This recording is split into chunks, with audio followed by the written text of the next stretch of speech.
What is up, guys? Welcome to the ThinkComputers Weekly Tech Podcast. This is episode 391, and our podcast is brought to you by Amazon. If you go to thinkcomputers.org/Amazon and happen to purchase something that gives us a little kickback and keeps the podcast ongoing. With me, of course, is my co-host Ryan. What's going on? Oh, just procrastinating on my CES prep and just like every year. Happy New Year. This is our first podcast of 2024. Did we do one after Christmas? No, and also Merry Christmas. Merry Christmas. Happy New Year. How was the holidays for you? It was good. It was busy. Like, our Christmas was really busy. We hosted two 15-person gatherings at our house back to back, so that was a little stressful. New Year's was pretty chill and laid back and uneventful, which is fine with me. So how about you? Nice. Didn't do much. Yeah, just kind of I've been super busy working. We have which we'll talk about towards the end of the podcast, but a bunch of launch reviews, things that are going to launch at CES that I've had for the past couple of weeks, working on all of that. I did go up to Newport Beach between Christmas and New Year, and that was fun. My first time there, so that was pretty cool. But yeah, not much else. Didn't really stay up for New Year's at all. I didn't go out. Friends had things going on and invited me, and I was like, nah, like I'll just sleep in and I'll just kind of do my own thing. So that's kind of what I did. But yeah, excited to be back. Lots to talk about. We had at the end of every year, we do have like our end of year articles and all that kind of stuff too. Also took a look at some cool products and some interesting news this week and some indications of where like certain technologies are going to, which I think is going to be pretty cool to talk about as well. Now, if you guys do want to follow along, we do have our full show notes page here that has everything that we're going to be talking about this week. So if you want to follow along, you can go ahead and do that. That has links to everything. And if you're, listening or watching later, you can do the same thing. If you want to learn more about something that we talk about, it's all going to be right here on the show notes page. But let's jump into reviews. And I've been wanting to get this review done for the longest time, and we were having certain issues. And one of the ones that I got didn't have the certain mounting hardware, and there was just some back and forth with Cooler Master. But finally got this in and was super excited because we actually saw this product all the way back in January of last year. It's been a while since we saw it. Yeah. At CES, it had actually launched towards like the fall time, and then we had it, and then we were having issues, and then I finally got all the parts that I needed and finally got it in my system. So it's a Cooler Master MasterAir MA824 Stealth. It might be the largest CPU cooler that I reviewed this year. I mean, it's bigger than that Deep Cool. It's bigger than the Deep Cool. Okay. It's huge. It uses their new fans. So these are the Mobius fans that it has. And one thing that's interesting about these is, I'm sure if you guys have seen a lot of our graphics card reviews, all the graphics card manufacturers are now using these fans that actually have all the blades connected. So you can kind of see how the blades are connected all around. So like an outer frame basically that connects all the blades that of course spins with the fan. And that's going to provide better cooling. It's going to be more efficient. And it's the first time that I've really seen this. Have you seen this on an air cooler? Or just like case fan? Not really. No, I don't think so. So I think this is kind of where we're going. These are more expensive to make and all that kind of stuff. But that is the new type of fans that you're going to get here, and they're quieter as well, which is again something that I think we're going to see more of coming, going into next year and the next couple years. Um, you know, but yeah, so this is a dual tower, dual fan, 120 in the front, 130, I think, in the middle. It's like a bigger than 135, Okay. 120, 135 in the middle. And like I said, two massive heatsink towers here. We have 8 heat pipes. So a lot of heat pipes going directly into the base of the cooler here. And then one thing that's interesting is that Cooler Master has pre-applied thermal paste on this. That's not as like pristine and precision as some of the other pre-applieds I've seen. It feels like. Yeah, I mean, I'm sure it'll be fine, but yeah, and then I just, as somebody who's, this cooler is their flagship air cooler. Okay. So, you would think it's very much targeted towards high-end CPUs, enthusiasts. I kind of want to apply my own. In this case, there are coolers like the one deep cool cooler that was the AK400, very entry-level cooler. So I'm okay with it being pre-applied there because sure. Most of the time when it's targeted towards entry-level CPUs, you have first-time builders, things like that. It just makes it easier. But with a massive high-end cooler like this, I would have liked to been able to apply my own, my own thermal paste, I guess I would say. So, but beyond that, it is a very, very large cooler. But even though it was large, it's actually pretty easy to get installed. You install your mounting bars, depending on if you're installing AMD or Intel, and you kind of just put it on there. And one thing that's nice is that you don't have to remove any of the fans to do it. On the top of the cooler, there's actually the screws here. So here are the screws. Those go all the way down through. So you just place it on there, line everything up, and you put it on. Depending on the size of your case, you could do this with a motherboard mounted, I would say, just because you're not having to reach down or do anything like that. It wouldn't be all that hard to do, I would say. So that's one nice thing about this is that even though it is massive, it's pretty easy to install. Now, because it's so massive, as you can see, it's completely covering our memory. So if you have RGB memory, this is going to completely cover it. It's going to cover all slots. So definitely, keep that in mind. One thing I want to point out too on those fans, in case people were wondering, they're a black body, but then the fan blades themselves and the rubber pads are like a navy blue, right? Just the front fan. The center fan is all black. Center fan is all black. Okay. Yeah, but this 120 version, yes. Mm-hmm. Is that navy? Yeah, it's a little different. You don't really see it all that much. But there is a difference. Yeah, there is a difference. Once it's installed, you don't necessarily see it that much. Here it is installed. You can see it takes up, that entire top part of the case there. So covering your memory completely and all of that, it's going to basically take up that entire area around your CPU socket. So keep that in mind. But in our testing, it's the best air cooler that we've tested. It competes very well against their previous MA624 Stealth. And it competes with the deep cool cooler, the Assassin 4. It competes with the Noctua NHD15, the Scythefuma 3. Those are all up there, but in just raw performance, it beats them all out. In our highest, that's a noise level, sorry. In our highest test, it beats them all out. So that's definitely they have improved it since the MA624 Stealth, and yeah, it's the best air cooler that and technically this review was posted before the end of 2023. So it was the best air cooler that we've tested in best performing air cooler that we've tested in 2023. Performance wise, noise wise, it's also very quiet. It is quieter than the MA624 Stealth. So again, they've made the cooler perform better, but also be quieter. Because the MA624 Stealth was the same dual fan, dual tower cooler. Now it's better performing and it's quieter. So I think that's a win-win for everybody in that regard. And then pricing, just like all these high-end air coolers, I think unless I think at one point the Noctuas went up to like 129 at one point, maybe when there was like a shortage. But most of these high-end air coolers are going to be $100. This is $99. I think that if you wanted to go the air cooling route and you're looking for the best performing all around, this is going to be it. The biggest caveat with this for me is that it covers your memory. Yeah, that kind of stinks. Yeah, so if that's something you care about. Yeah, if that's something you care about, I would say the installation is not hard, even though it is so big.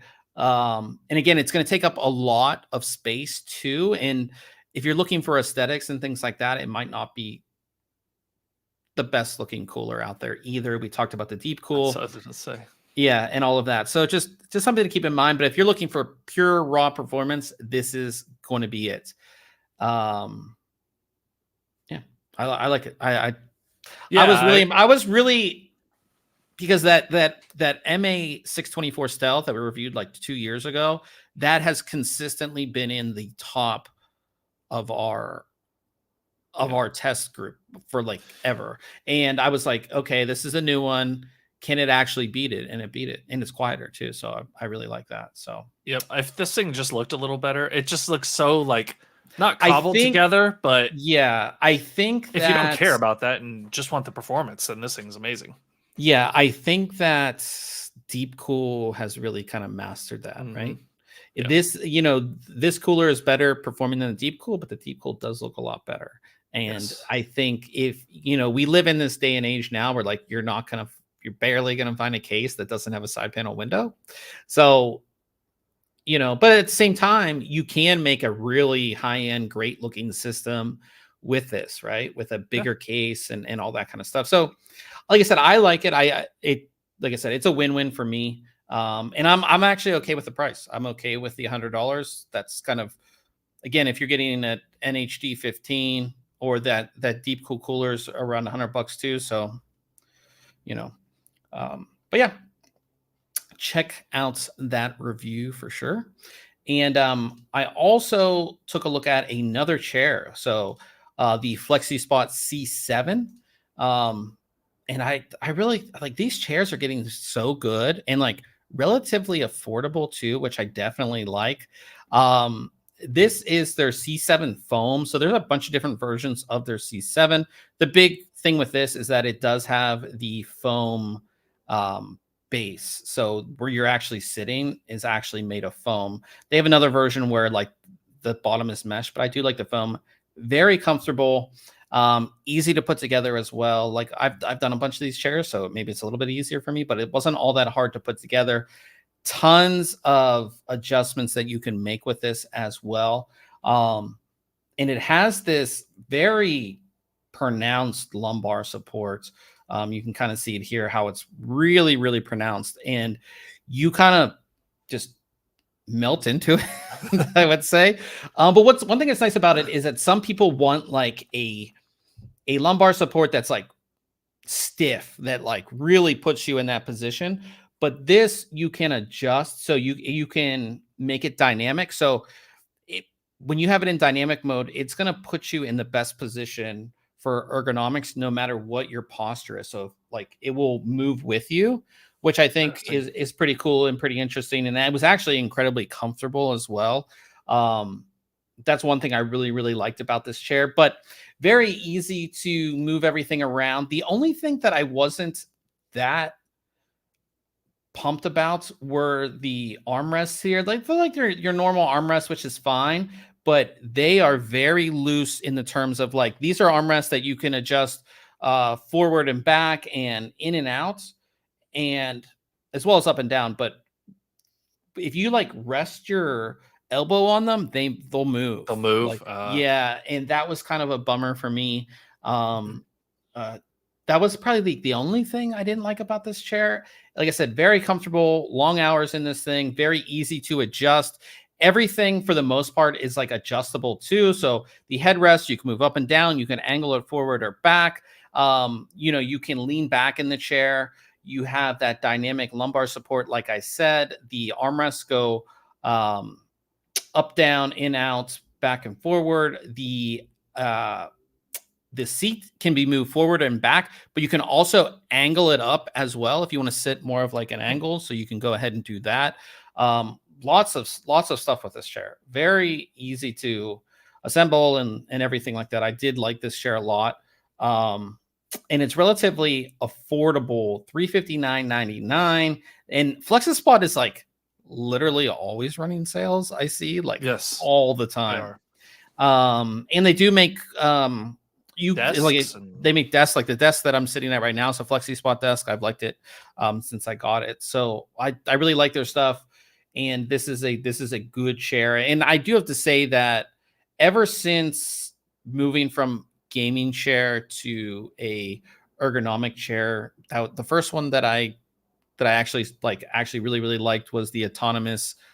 I don't know which one it was, but ever since then, I've been like an ergonomic chair person. I feel like at least like the gaming chairs that are, between like $100 and $300 or even $100 and $400, they're all made the same, and they're not really made to like support you correctly. They're made to look cool. Now, the higher end ones, you can get some really nice higher end ones. Yeah. But for the most part, like an ergonomic chair, that's like the way you want to go if you're doing long hours, whether it's gaming, whether it's work, whether you're just relaxing and sitting in front of your computer. If you're doing long hours, you want an ergonomic chair. So like I said, I like this one. Check out the review. And like I said, we have links where you can go ahead and pick it up and all that kind of stuff. And then, like I did say, it is the end of the year.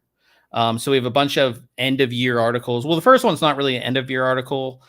We started doing, if you guys missed it, our worst PC setups. That's where we go and find people who posted some of the worst PC setups. And it's always good to, I always say this, it's like if you're feeling bad about your PC setup, you look over at your PC and you're like, oh man, I feel, then you see some of these, you're like, wow, my setup there. Yeah, my setup is so much nicer. So we'll go through some of these. Here you go, Ryan. This is, yeah. Hey, and they actually made this a case. Like they put some time into this thing. Yeah. I don't know how the hard drive is staying on this platform. That's not where I would put it. Just put it on the bottom. Especially considering it's a spinning drive because it's if nothing falls. Yeah. This looks like somebody just moved. Always you got to have your setup even if your furniture isn't there. This can't be comfortable. So this guy's sitting. He has his. You have to be hunched over to like get that keyboard. Yeah. How about that chair? Now that can't be a comfortable chair to sit in all day. I mean, come on. Like they have some wine. They have some wine. Yeah, and like a 3D printed figure thing. Yeah. Oh man. How about this? You to be hunched over for this one as well. Yeah. No, thank you. Yeah. This one doesn't look that bad. That's not how I want my bedroom. Yeah, that too. I wouldn't want my bedroom like that. Here's another one that's just, this kind of, I guess this is a desk that they've kind of moved over to. It's on wheels, it looks like. So yeah, I mean, that's not horrible. This just looks old. Yeah, this just looks old. This one was cool. So this is like a little mini PC that they put in a thing. But I always see these because I have this big desk and I have a desk mat and I have all this space. Like this gives me nightmares. Oh yeah, like there's no room for mouse movement there. Yeah, like you have to have if you're gaming, especially if you're gaming like Counter-Strike, like your DPI has to be set so high because you have like an inch of movement on each side unless you're crashing into that keyboard. So. And there's another at least I guess they're not using a key. I guess there is a mouse here, but the Xbox. All right, that's the first page. I'll get the second page. See if it gets any better. There's that. It's like a dorm room setup or something, Yeah, jeez. There's a VCR. Apple and VCR. Yeah. Higher brand monitor. Wow. Laptop on a couple cans of vegetables or something. Yeah, there you go. A Dell keyboard there. Oh yeah. Just at least it looks like the monitor's not on the box. The monitor's like on a windowsill. Think of the weight of your hands on that box. Yeah. I don't know. This one was funny. It's like a guitar case or something, and they have this old tower here. That's not the actual tower. That's the tower's behind here, and yeah, it's ready to go. Those are your speakers. They are my speakers. I actually have these exact same. These are Razer know. speakers, and I have them. Yeah. This one is a Stream King right here. Yeah, this is like a laptop or laptop bezels off of the screen. Yeah, that was taken apart, and it's probably back there somewhere. Oh man, nice. At least they have a little bit more mouse room than the other one, though. Yeah, and a 65% keyboard to give them some extra space. This just looks like, I don't know what this is. Just a mess. This is a mess. Yeah, this is a mess. They've got a Master Box. What's that? The cardboard box there is a Cooler Master Box Q300L. That's probably no. Those are speakers. I don't. That's not the Q300L. So I don't know where that's at. They're like, I got to make room for this new case. There's just this again, just TV stand. Yeah. Oh yeah. This is good old Dell, the old Dell monitor. Oh man. Yeah. Look at that keyboard too. It's got the touchpad. Yeah. No mouse. Just use this little touchpad. Ooh. There's another one. This is a standing desk. I did this for a long time before I could afford a standing desk. I would put stuff, stack it. Yeah, I would stack stuff up. There's probably pictures of it. I can find. But then you want to sit down. You gotta take all your shit down. Well, yeah, like you had to, like you just move it. But yeah, I did that for a very long time. For like, I made my own standing desk. And then I don't know if you remember. So I had a desk like this. It was like a corner desk, and I got cinder blocks, and I put the desk up on cinder blocks, so it was high enough to be a standing desk. I did that for years. There's pictures of it. I'll find it. That's wild. Yeah. Okay, we're back. So those are the worst PC setups. We just started doing this again. I think this is the third month we've done it. We're going to try to do it every month. It's just something fun, and just again to feel better, a little better about your PC setup. We also did our best case mods of 2023. I picked these, so if you don't agree with them, yell at me. Not Ryan didn't pick any of these. I picked these. So we usually pick 5 every year. We feature a case mod for Case Mod Friday every Friday. And these are my 5 favorite in no order, really. Just the ones that I thought really stood out. And there are actually some that could have made this list that didn't, because it was like the same builder, and I didn't want to feature 2 builders at the same in the same thing. So first one is the GGF Pro Art build. This is Asus Pro Art themed, obviously by Stuart over at GGF. The reason I really like this build, and we did talk about it, is that the block here uses the stealth tubing that goes behind this. So you see no tubing going to this block on the front. So it just gives this really cool, unique look. I also I'm from Pittsburgh, so black and gold can never go wrong either. And then we also pointed this out. You see these little circles. This is actually a screen behind here, and these are like, temperatures and everything like that. And I just like how he cut out the holes. It's not just a screen here. So I don't know. I really, really enjoyed that one. And then we have Modding Cafe's Cube, which is Modding Cafe has some of the best builds too, like some of the most intricate builds.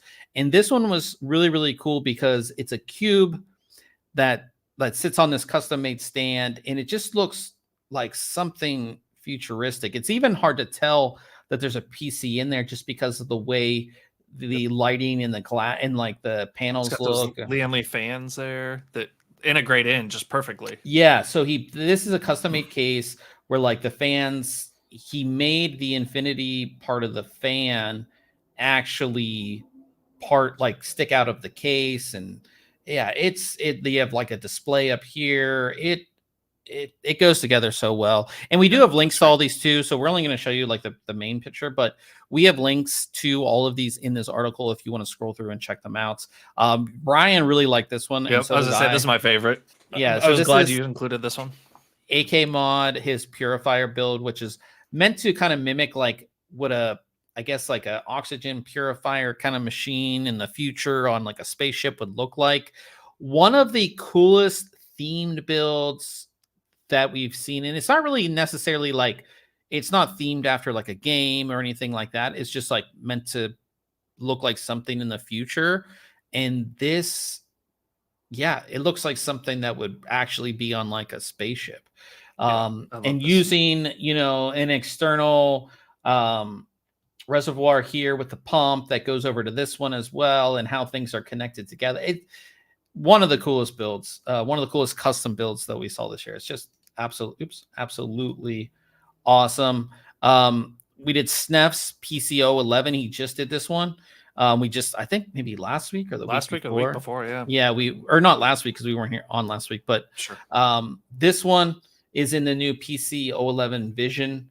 And just how he matches his colors so well. But on top of that, this sort of distro, what would you call this even?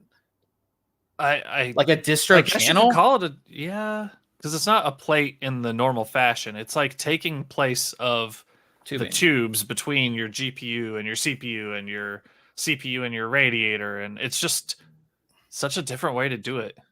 Yeah, it's super cool. But we featured a ton of his builds this year too. Yeah, I mean, for me, I love his style and how he has sort of innovated this kind of look, and he's done some custom cases that use this same type of style and all this kind of stuff. Just a great build there as well. And then we have Mods by Ben. This is his, what is this called? This is just his custom build. It's sort of like a custom test bench. He fabricated all of this aluminum himself. These have channels built into it. It's really hard to see in this picture, but one thing I always like about him, and I think he kind of pioneered this, he might not have, but I'm pretty sure he has, is how the tubing is like, you're not your normal lines. Like it's kind of all over the place, but it's so unique and cool. And I love the chrome on this too. I wonder if we could see him again. Yeah, he'll be at CES. I've been talking to him behind the scenes. He'll be at he has some builds that will be at CES too. I'm really excited for the case mods at CES. And I think this one can like tip back a bit so it can sit at an angle. Yeah, if I'm not mistaken. And there's a screen down here too, like under here as well. But yeah, check out, like I said, we have links to all of these if you want to like see all the pictures. So if you go into the one, just like you can go in here and you can see all of the pictures and everything. There's that screen. Like I said, that's right down there. So you can click through and see all the pictures and get more information. We have links to all the builders and everything too. So check all of that out. Yeah, those are best case mods. And then we also did favorite products of 2023. And our whole premise with this, I don't think we did it last year, but we did it the year before. And basically between Ryan and I, it's like our favorite products that we actually reviewed. So this is not going to be like, oh, this was obviously like the 4090 would be like the best GPU or whatever, but like these are things that we actually reviewed that we thought were worth mentioning. And it just gives you like a good rundown of like things that we thought were kind of like the coolest products of the year that we reviewed in our opinion. So I'll go through these quickly. We have a whole video too that is on our YouTube channel if you want to watch the video as well. But it is on there. So the ASRock B650 live mixer. If you've been listening to this podcast for any amount of time, we've talked about these live mixer boards since they were like sort of leaked. First time we've seen ASRock kind of go out of their normal line of motherboards. And this one was really cool because it's like graffiti style, which looks amazing. I think like these are some of the coolest boards looks wise. We've seen some custom builds with these and they just look awesome.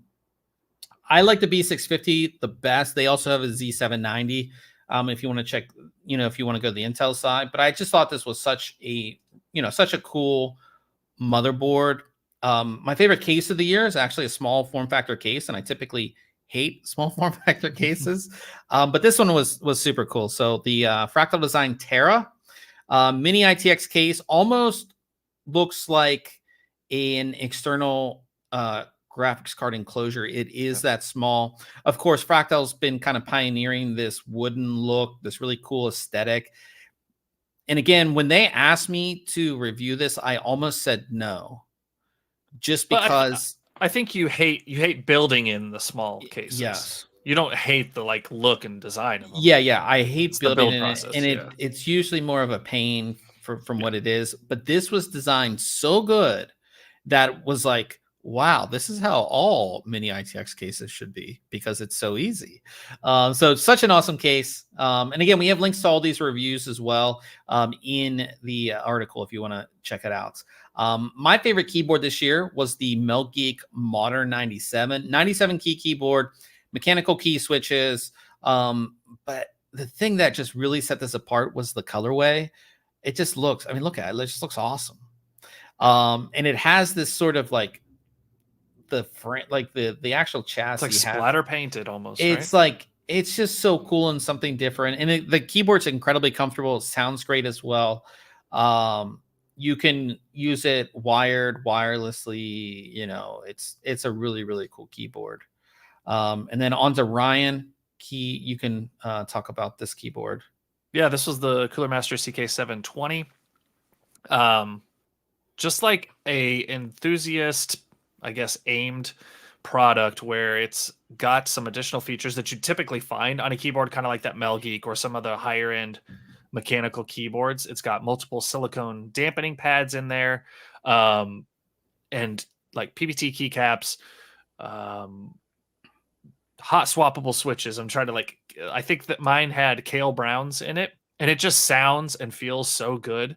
I have the CK721, which is their wireless version of this keyboard. And like, it's almost a night and day difference typing on them. They look identical, but you move from one to the other. And the 720 just feels so much better. I think it's because they really did like attention to detail with like sound dampening and like if once you go from like a keyboard that doesn't, and a lot of the keyboards like you get like a pinging or like just like it just like you can feel the key touching the chassis, but if you get one that has like the sound dampening material, like you'll never go back. It not only sounds better, but it feels better. I think that's the biggest thing. Yeah, when those keys press down and like bottom out or something, they feel, I don't know, it's so hard to explain. Like on a non, dampened board, it's like just such a shrill like impact, but with a nice keyboard like this, it just feels, I don't know, like a little softer, even though it's not. It just feels, and it's amazing. If you ever get a chance to check them out, do it. So yep, that was that one. And then the HyperX Pulsefire Haste 2 wireless gaming mouse. It is still my daily driver. It's your daily driver. Yeah. I love it. I had the original Pulsefire Haste as my mouse of choice previous to this. So I've updated my daily driver to the wireless version, 26,000 DPI sensor. Yeah, just amazing. Super lightweight. I think 61 grams for the white and 60 for the black. Comes with the optional grip pads on the sides. I put them on the sides, but it also comes with grip pads for the 2 buttons. Oh, we lost Ryan. Ryan dropped out. Ryan always seems to have internet issues. It's actually kind of funny. But before we continue, oh, he's coming back in. He came back in. I was just saying how you always have internet issues. Well, no, I was holding the mouse and I clicked the back button with my thumb on it out of the stream. So yeah. So it wasn't internet issues, at least not yet. So yeah, it's got the thumb buttons there if you want to use them for your web browsing or gaming, all that stuff. So really, really enjoying this mouse. Yeah. Now before we go to the next products, I haven't said hi to anybody in the chat, and I was like really good at it for a while, and then I just got worse at it. So we have Jim from Home Gadget Geeks. Good to see you and Happy New Year, Jim. We have my buddy Corey's in here as well. Happy New Year, Corey. And then we had Esoter JC. He's in here, and then we also had Web Classor. Is that how you would say Classor? That? I'm not sure. Not sure. Yeah. From Turkey. Yeah, from Turkey. So greetings from Turkey. But yeah, so going back to CPU coolers, even though the Cooler Master was a great cooler, my favorite cooler of the year is the Saifuma 3. And the reason for that is because it's a high performance cooler. It definitely competes with the Cooler Master and some of the other coolers. One, it doesn't cover your memory, so that's a plus. 2, it's half the price. So this is $50. So Yeah. for those things, for like the air cooler that I would, if you wanted to save money, this would be the one. And again, it competes with all of the other high-end coolers, and it's smaller and it's cheaper. So that's why I like this cooler. And it's easy to install. Like I said, it's such a great cooler, and just the price blew me away. Like when I was doing the review, and then I looked at the price, I was like, really? That's I was like, that's pretty awesome. So Yeah. fast portable storage. I love The fast thing's so portable tiny. storage. Yeah, I mean, I have it. It's right here. Super small. Is this little guy right here, the Crucial X10 portable SSD. This is USB 3.2 Gen 2. So 2000 megabytes a second read and write. It's super fast. It's super small. Actually, I love this form factor. Like I have some other ones, like this A-Data one's actually a little bit smaller, but like this thing, it just looks like it looks like a mini 2.5-inch drive. Like that's why I like it. It just looks cool. And again, super fast. So it's a great little editing drive, like a drive to have when you're traveling. If you want to use it as a game drive, you can do all that kind of stuff. And then lastly is the thing that I'm sitting in right here is the Odin Lake Ergomax 747. Now this is a very expensive chair, but it's 1,000 times worth it. It's one of the most comfortable chairs. Actually, is the most comfortable chair that I've ever sat in. And I've been using it every day since I put it together. And it is so customizable. It's like, I remember when I first heard of like Herman Miller. Yep. And Herman Miller is more expensive than this, but when I was younger and I was like, I would like, who spends that $1,000 on a chair? And I think I had sat in some Herman Millers, but you don't really know, like if we're like at CES or somewhere else, or even if you're at like the store, you can sit in it, but like you really don't know until you actually use it for hours, right? And after using this, I was like, I get it. Like I understand why this is expensive. And it's such a great chair. And it's my chair that I'll be using going forward. One of the biggest things with this is that it's hard to see. I'll go into the reviews just to talk about it really quickly. The entire frame is aluminum. Like just this big aluminum, because all the other chairs, it's like plastic or steel. Like it's this nice big aluminum, like it's Spine. it's amazing. And like I said, I'm sitting in it right now. Like that's how much I like it. So you can check out all these products. We have links again to all of the reviews to go into more detail.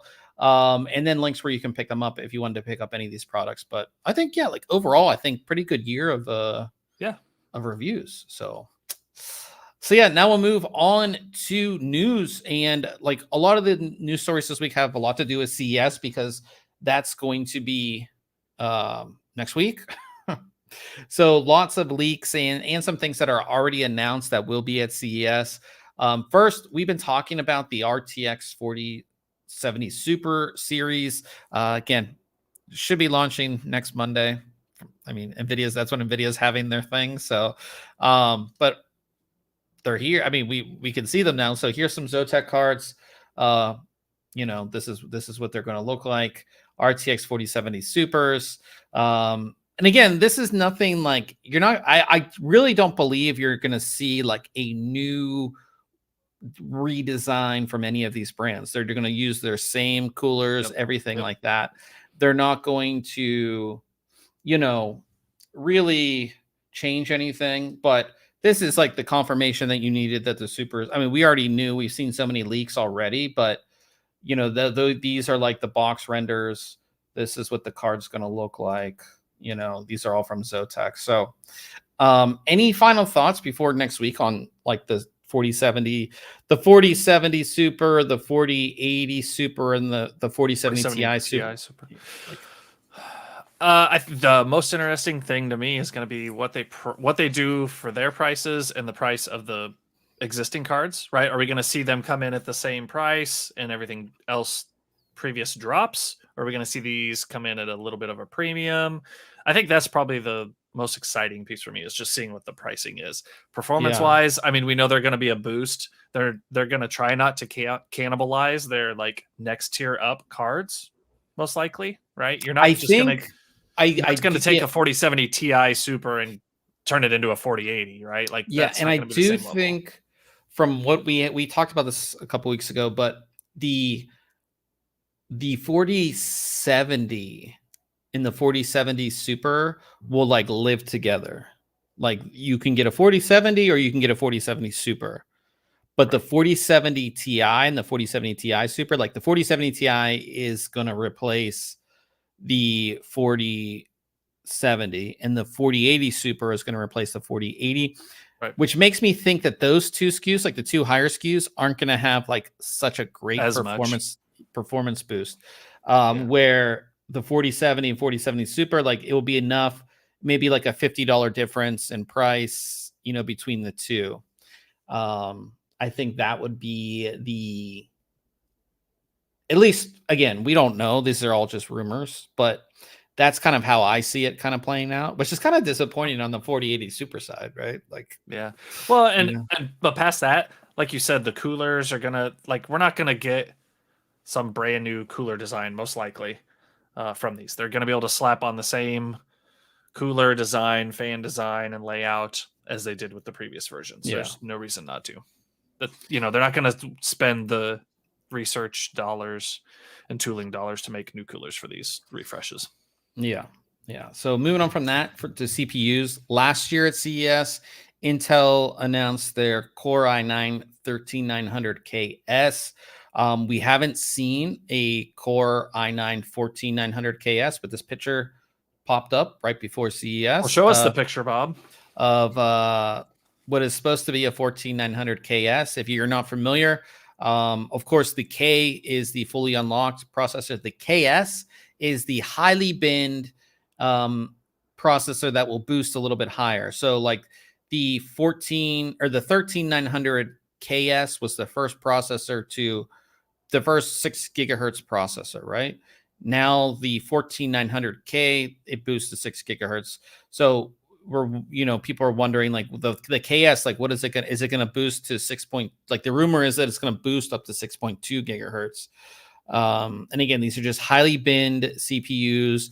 They're going to be the fastest parts, fastest 14900K or 14900 part out there. I don't necessarily get that excited. Yeah, the hottest too. Like, I don't necessarily get that excited. I think Intel like puts these out to be like, oh, we have the fastest, or oh, we have the best gaming. But it's like, it's a part that it's going to have a premium in, like, that little bit of performance doesn't make it worth, at least for me, like, doesn't make it worth picking up. Like, if you're somebody who like always buys the best of the best, this is what you'll get.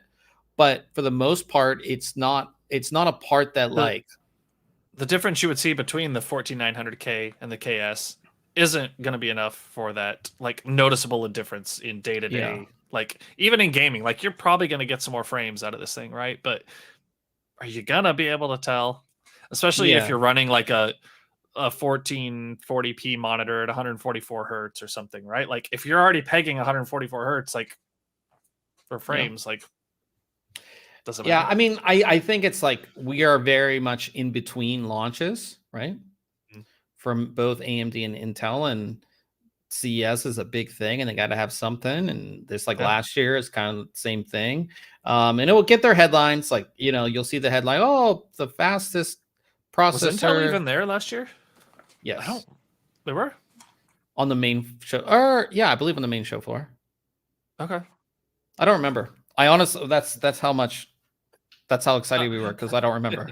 Yeah. But yeah, I mean, it's good to see it, but like, again, as Ryan said, like it's gonna run very hot. And again, that's if it does boost to 6.2, that's like 1 or 2 cores. That's like not the full, that's not all the cores that are gonna boost either. So makes sense that that picture was just leaked recently.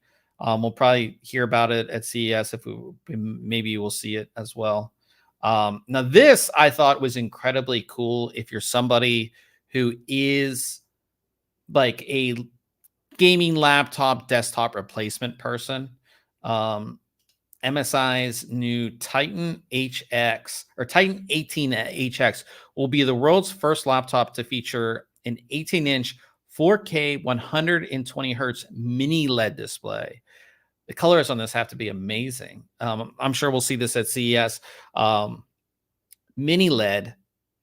Ryan and I have seen, like, if you haven't seen mini LED in person, it looks amazing. Like how the colors pop, and especially in certain scenes, especially in gaming scenes, like having like a mini LED display is awesome. It's really good to see like these technologies really come down to laptops too. Like you can pick up like I was amazed when we first started seeing like 4K screens and then OLED screens and then like, you know, the 4K 120 you know, displays, and now to have mini LED on a laptop, I think this will be cool to see. Yeah, sure. Really, really cool to see. I feel like the 18-inch is like, it's big laptop though. It's a desktop replacement. Yeah, so I mean, it's gonna be thick. It's gonna have some heft to it, and like, yeah, I'm just like sitting here thinking, like, how wide is this sucker? Like, it's big. It's a big laptop. Because I have an old 17-inch laptop, and I know how big that is. Now, granted, it has like an inch bezel around the screen, but still. Yeah, it's gonna be, like I said, lots of new laptops at CES, which I'm definitely excited for. And then this next story is really interesting, and I think this could be where we're going, and I think it solves the problem, or it could solve the problem of people who want a super high refresh rate monitor, but they want a bigger, like they don't like, because again, you know, the monitors that are like 360 hertz, 480 hertz, like you can only get them in like a 24-inch panel. Like, and for somebody who's a serious gamer, but at the same time they want like an ultra wide, or they want something that can help them with productivity, like they have their productivity monitor and then they have their gaming monitor. A lot of people kind of do it that way. So I think this might solve that problem. And I think, again, if this does it, I don't know how the tech works, but if this actually works the way that it does, I could see this being like a new thing going forward. So LG Ultra Gear unveiled the world's first 4K OLED gaming monitor with a dual hertz feature. So basically what this does is that it does 4K at 240 hertz, but then it will do 1080p at 480 hertz with like a simple click, like you just switch it. I don't know how that tech works. Like, I don't know how any of that works, but I think it's really cool because, again, like, you know, a wider panel like this, like you're not going to hit, like at 4K, like you're not going to hit, you know, you're not going to, it's just not going to be good at 480 hertz. But to do 1080p at 480 hertz, I don't know how they're doing that or how that works, or I mean, do they have? I don't. We'll have somebody guess explain it to us at CES, because that's what I'm just thinking. I'm just thinking, like, is it like every like bottom right pixel is used for the 1080 and the 4K, and it supports that faster refresh, and so like it uses those pixels for the lower res high refresh rate, but it can also run those pixels in addition to the others to get you the 4K lower refresh. Who knows? I don't know. We're not having somebody explain this to us. I need but I do think, like, how cool is that? Like, so now you don't need two monitors, right? Yeah, it just, if like, you are changes. I know so many people that run a super ultra wide like I have, and then they have like a 27-inch monitor just for gaming. You know, like, and even me, like I game in the center of the screen at 1440p. You know what I mean? It's like, right, and have things on the sides. Yeah, but this is only 120 hertz monitor. Like, I would love for that center section to be, you know, high, like 240 hertz. You know, but this does 240 and then 480 at this, like with a simple click. Like, I don't know how it works. I don't know. again, we'll have to have somebody explain it to us. But but I think LG is going to make this panel, and we'll see other people use this panel as well, Sure. or this tech. At least I think. So I mean, do you think this is something that we'll see going forward as like a big thing? I mean, I think it adds versatility to your setup, right? And Like, do you flexibility. think now we'll be like, okay, what's the high, like, because now we look at the monitor, we see, you look at resolution and refresh rate. Yeah. Now you're going to look at 2 resolutions and 2 refresh rates Yeah. on a lot of these high end monitors. It makes sense. Yeah. So that was one cool display thing. And then Samsung did already announce what they're going to show at CES. New Odyssey OLEDs. We saw these last year, and they are New absolutely versions. awesome. New versions. So new Samsung Odyssey OLED G9, 49-inch OLED, DQHD 5120 by 1440, 240 hertz refresh rate on that big boy, which is awesome. They have an Odyssey OLED G8. It's a 32 and it's a flat screen. It's not a curved screen. Yep. 4K, 240 hertz refresh rate on that. Again, that's OLED as well. And then the OLED G6, the same thing. It's a smaller version. It's a 27. So the G8 is 32. The G6 is going to be 27. That's 1440p at a 360 hertz refresh rate. So that's a nice little lineup of new monitors. It is. And I'm ready for my testing and photo taking. So I will sit down at these, and you can take pictures and video me testing them out. Yeah. Yep. Yeah, no, I'm excited to see these. I think one thing that Samsung does, and they do it, I would say, better than most, is the design of the, like, if you look at it's just elegant and nice. And again, they have all the tech that backs it up. Like Samsung makes most of the glass that goes in all of the other monitors that you see out there anyways, like Samsung and LG do. But overall, I think they are some of the sexiest looking monitors. Like they just look amazing. In the chat, somebody said, does the burning problem with these OLEDs? I think Samsung have gotten better with burn-in. I think that's the biggest thing with the OLEDs is the burn-in. I don't think like this would be the 4th generation the second generation of the big 49 OLED.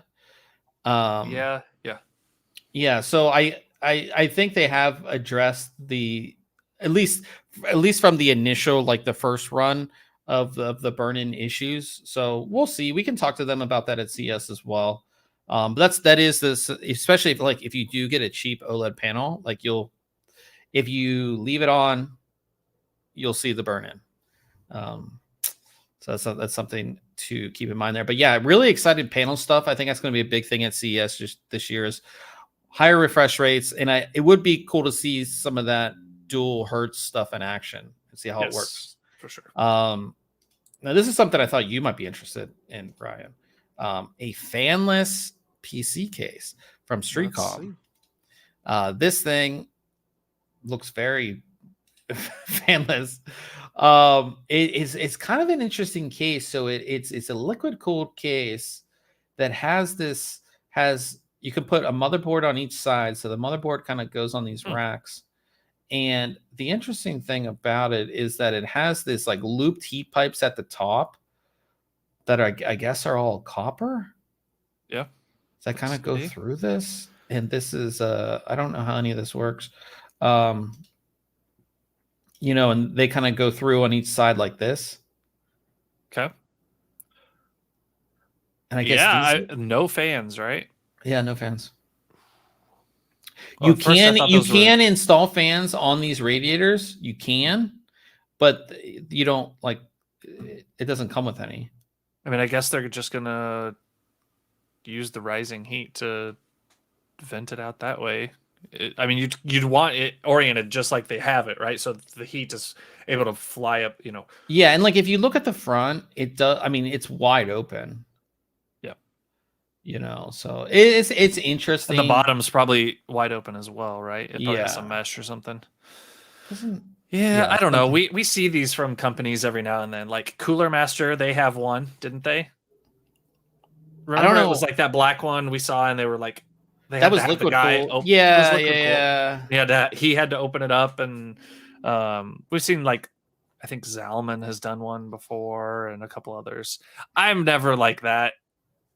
I don't know. Yeah, It's neat, but it's neat, but it's it's not for just like me. one, it's like the case has to be massive, right? To house all this stuff. And the case has to be heavy too, because Heavy. I assume all the heat sinks and everything that's in it, like it's massive. It's like, you know, um, so yeah, we have Jared, my buddy Jared's in the chat. Good to see you. And then somebody asked, do I see liquid cooling included with the case? Yeah, I don't like, where's the pump? Like the pump's not in the block, is it? It might be. I mean, it looked like that was big enough. Not that image, Yeah. but I thought one of the others showed it a little like that. Yeah, that looks tall enough to have a pump in it. Okay. Yeah, I guess you're right. Yeah. I don't know. We'll see. I would like to see somebody. I'm sure somebody will test this and can see. Like that's what like get the inner configuration would look like, Ryan. So I guess. So this shows like larger motherboards would have motherboard, and then the GPU would be over here. So you would, Yep. and then And you you could can do the dual setup. you could do dual setup as well with smaller boards. Yeah, kind of interesting. Like I said, see, so there it is. Like you can install fans if you wanted, right? So I don't know. And there's one with copper where like the entire thing is copper. That has to be heavy and expensive. Yeah. 1,000 euros. So Hey. yeah, It's just not my style. yeah, and that's the thing. It's like it's so expensive where you could just get like you could do liquid cooling, like custom liquid cooling on a decent case. And have a little more headroom too for that cooling. Yeah. So interesting nonetheless. And then this was super cool. This was announced around Christmas, like right before Christmas. This is from G-Skill. This is their Wii Dash PC command panel, which is basically more or less like a little screen, but they have it teamed with their software. So, you know, it looks like this, and it has these little things. And I guess, yeah, it kind of does look like the old Windows 8. Start menu. Yeah, the old Windows 8. Yeah. But I guess these are all like you can touch this. This is a touch screen. And you can have them display things. You can obviously control your media, and it's sort of like a Stream Deck, but like just a screen, which gives you a lot more flexibility. Obviously, things are going to look better on a screen other than like the little OLEDs that are on the Stream Deck. Here you can see it and obviously like customization looks pretty cool too. The only thing with any of these, and I said it about the Stream Deck and about the Mountain little Stream Deck thingy that I have here, is the software has to be maintained, updated. It looks like they're doing the right thing. Like they're doing all of their sensor stuff through AIDA64. And it looks like highly customizable. Like you can customize yes a lot and no. of stuff. Like they've got the 20 button areas, right? 20 rectangles. So it doesn't look like you can like shape it how you want. It has to be that rectangular size. Now it looks like you can combine a couple buttons, like the top left has the clock there and things like that, but you've got to stay within that form factor, which I think is probably fine. But yeah, you can customize every area. You could that's how it is set up, but maybe you could I would, with all of these, don't lock it down, open it up so people can people who make other software, they can work in with you. Right. 2, so people can create custom looks and profiles, custom things and things like that. So that's the only thing I think that would hold this back per se. But as of right now, I think it's pretty cool. I think it's $200. Oh no, $129 on Amazon. You can pick it up now, actually. That's a pretty good deal. Yeah. Oh, currently, well, it was available when I actually wrote the article. So, but yeah, $120 is not bad, I don't think. you know, and I assume it just attached like it just USB, you know. Yep. Yep. Pretty cool. I like it. Emulative device touch. I guess that enables touch. Yeah, pretty interesting, but pretty cool. Nice little desktop. I'm getting like desktop accessories. I feel like I need to add more. You have that little computer screen still, don't you? Yeah, and I have That's another cool. thing from them as well, which Ooh. is super cool too. So, last piece of news. There was we didn't really cover it that much, but like the source code for GTA 5 was leaked. I think that guy went to jail Oh yeah, I mean or probably. something. But the source code for GTA 5 was leaked. In that source code, there were hints that they might be porting Grand Theft Auto 5 to the Nintendo Switch. So Okay. you could see GTA 5 on the Nintendo Switch. I think that's a win-win for everybody. Yeah. Great game. And again, a Nintendo Switch is something that you're taking with you. So like GTA 5, Yeah. Time killer. Like it's just a great time killer. It's a fun game that you can play. And you know, Rockstar already did was it like the other GTA games on the Switch as well. So it's a win-win if it happens, but it's in the source code, I guess. I didn't really look into any of those articles, but I'm pretty sure like I saw on like my suggested feed on YouTube, there was like the guy who leaked the GTA 5 source code like got like prosecuted, is like going to jail. I'm pretty sure. How crazy is that? I'm not surprised. Like it's a big deal, right? Yeah. Somebody asked, will PCI 6.0 be introduced? I don't believe so.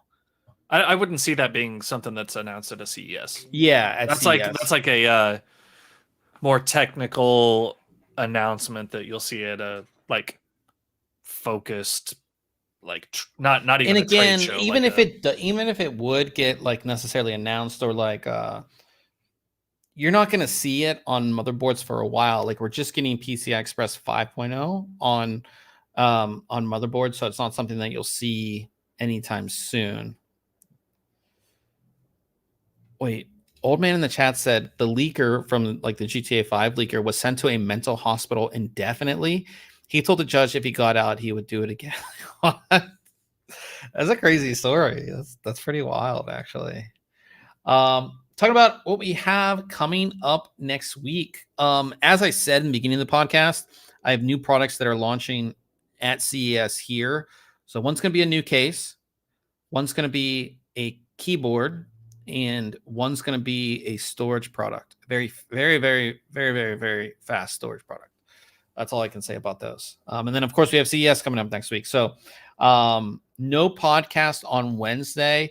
We are going to record the podcast next Friday. You'll probably get it on Saturday just because we're going to record it. And then I'm going to splice in a ton of video from the show and all that kind of stuff in it. And it will not be, we won't be doing a live stream, guys. It will just be put out on you, like the video we put on YouTube, and then the audio will be put out like our normal podcasts do. So that is what's coming up next week. At the end, we talk about tech stuff, and two, we do a question. So one, did you do anything tech related? Cool. Get any text? Did you get any tech stuff for Christmas or?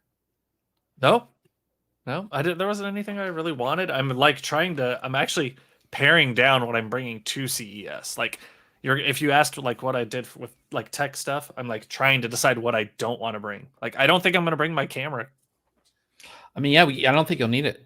No, like on my phone, you're bringing other cameras. Yeah. That's a whole backpack worth of stuff that I don't have to bring. So yeah, just bring an empty backpack for swag. Yeah. So I got a new bag for CES. I'm excited for that. And a couple other like little accessories to use at CES for camera stuff, but beyond that, yeah, nothing really tech related. Yeah. So question of the week. What is it? Old CES related. So okay. Is there something, is there anything that you're excited to see or that you think we'll see at CES? Like, is there anything that you think, just like, what are you excited for? I also have my like hopes up for cases for some reason. I don't know why. Like I always loved seeing and I don't think they did one last year, or maybe the year before, like InWinds, like Yeah. showcase case, right? That was just extreme design and features and price. I don't know that we'll see one from them again. Maybe they're done doing that. Yeah, I always love seeing cases. And I'm really what's excited. new. Yeah, I think I'm excited for case mods. I think it's gonna be a big year Yeah, for case mods. yeah, and builds. Yeah, just like yep. Yeah, builds overall. Uh, Somebody asked about Windows 12. Will Windows Nah. 12 be released this year? I saw some news headline about it. I haven't really followed it all that much. saw a Or story do you about remember when Windows like XP 2024 version or something. like That was when weird. do you remember when they said Windows 10 would just be like the end, and then it would be like, Mhm. and then all of a sudden out of the blue they're like, oh yeah, Windows 11. We're like, Just wait a kidding, minute, Windows you 11 guys too. said that it would just be like a continuation product. Yeah. But I think to get hype around it, like they have to like change, like they have to like. Right. Yeah. Otherwise, yeah. And how do you keep selling it? Like, Yeah. So yeah, I don't know what I'm excited for there. I mean, outside of tech stuff, there's all sorts of stuff I'm semi excited for. So seeing people, Seeing like friends, food. Vegas. Yeah, we got some good restaurants lined up to go to. I get to see Ryan in person. It's always fun. So Yeah. I mean, that actually, you know what? That laptop from MSI, I'm kind of. I think there'll be some really cool laptops. I've seen some stuff that I can't tell you about. There'll be some really cool laptop stuff. That's all I can say. Okay. Yeah, like old man in the chat said, the new monitor tech. Yeah, I think that's like I get excited when I see it, but I'm like, yeah, like I'm not gonna spend $2,000 on a monitor, like, but yeah, really cool monitor stuff. Yeah, Old Steam man no longer supports. Yeah, I did see that. I should have read an article on it, but I didn't. But yeah, and then Old Man also said A Plague Tale is free on Epic. Yeah, there was like a ton of free games on Epic over the holidays. Also, the Steam Winter Sale is going on. Lots of free games all over the place for the holiday season. Yeah, there's a ton of stuff. It's like I've been so busy. I haven't gamed since the last time we gamed. But yeah, guys, great to be back on the podcast. It's so weird because it's like technically we're doing a podcast next week, but like it won't be live, so we won't have everybody to talk to in the chat. So I'll be kind of bummed out about that. But we will have a lot to talk about next week. It will be our full overview of CES in person, maybe multi-camera too. We'll see how all that goes. More for you to pack. Yeah, so we'll see. So because we have multiple cameras. We'll see if we do it that way. But really excited for CES. Like I said, both Ryan and I leave on Sunday. We get there on Sunday, so it'll be a lot of fun. So, but we're gonna jump over playing a little bit of Apex Legends over on Twitch. If you want to continue hanging out with us, Ryan is gonna have us. Ryan's out of Oreo, so he's not playing that long tonight. So.